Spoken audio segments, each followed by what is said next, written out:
সুবহানাহু ওয়া তাআলা এই জমিনে আমরা আল্লাহ সুবহানাহু ওয়া তাআলার ইবাদত বন্দেগী করব ভাইরা আমার। আল্লাহ সুবহানাহু ওয়া তাআলা যদি আপনার উপরে আমার উপরে খুশি না হন রে বাবা, আপনার জীবনের সব কিছু বরবাদ হয়ে যাবে রে।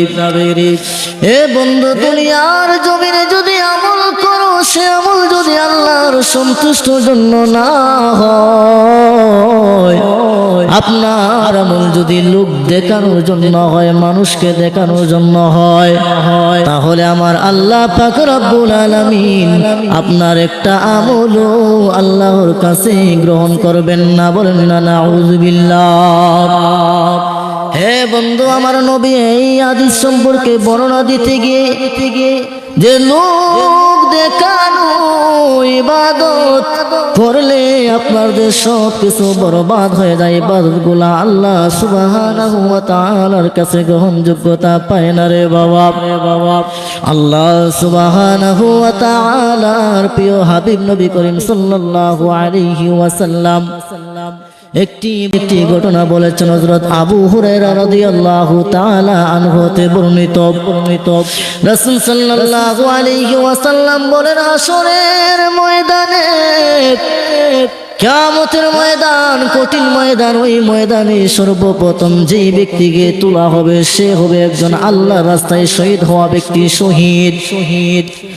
আল্লাহ সুবহানাহু ওয়া তাআলা ডাক দিয়া বলবেন, হে বান্দা, আমি আল্লাহ তোমার দুনিয়ার জমিনে অনেক নিয়ামত দিয়েছিলাম রে বান্দা।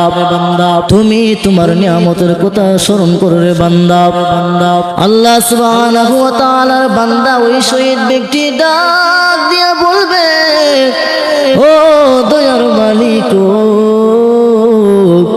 আল্লাহ আমি তোমার নিয়ামত স্বীকার করতেছি গো আল্লাহ। আল্লাহ সুবহানাহু ওয়া তাআলা ডাক দিয়া বলবেন, হে বান্দা, এ শহীদ, তুমি দুনিয়ার জমিনে তোমাকে আমি অনেক নিয়ামত দিয়েছিলাম, তুমি নিয়ামতের শুকরিয়া আদায় করতে গিয়া দুনিয়ার জমিনে কি করেছো রে বান্দা?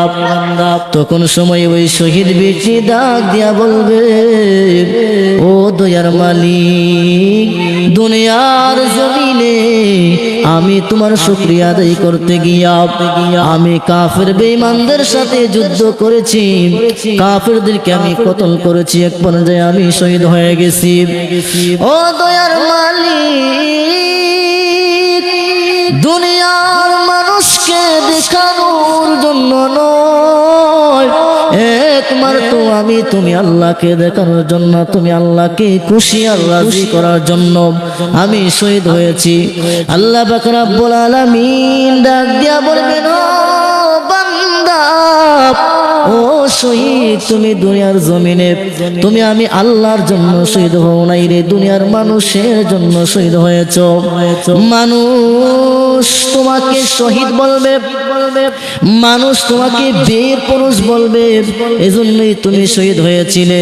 তুমি দুনিয়াতে যা পাওয়ার তুমি পেয়ে গেছো, এখন শুনিয়া নাও, আজকে তোমার সব কিছু বরবাদ হয়ে গেল।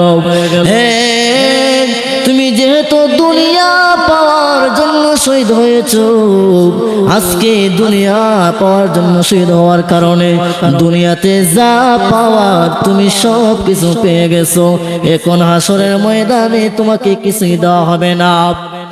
ফেরেশতাদেরকে ডাক দেয়া বলবেন, ও ফেরেশতারা জাহান্নামের, তোমরা ওই শহীদকে উল্টো ভাবে টেনে টেনে জাহান্নামের মধ্যে নিক্ষেপ করে ফেলো। বলেন নাউযুবিল্লাহ।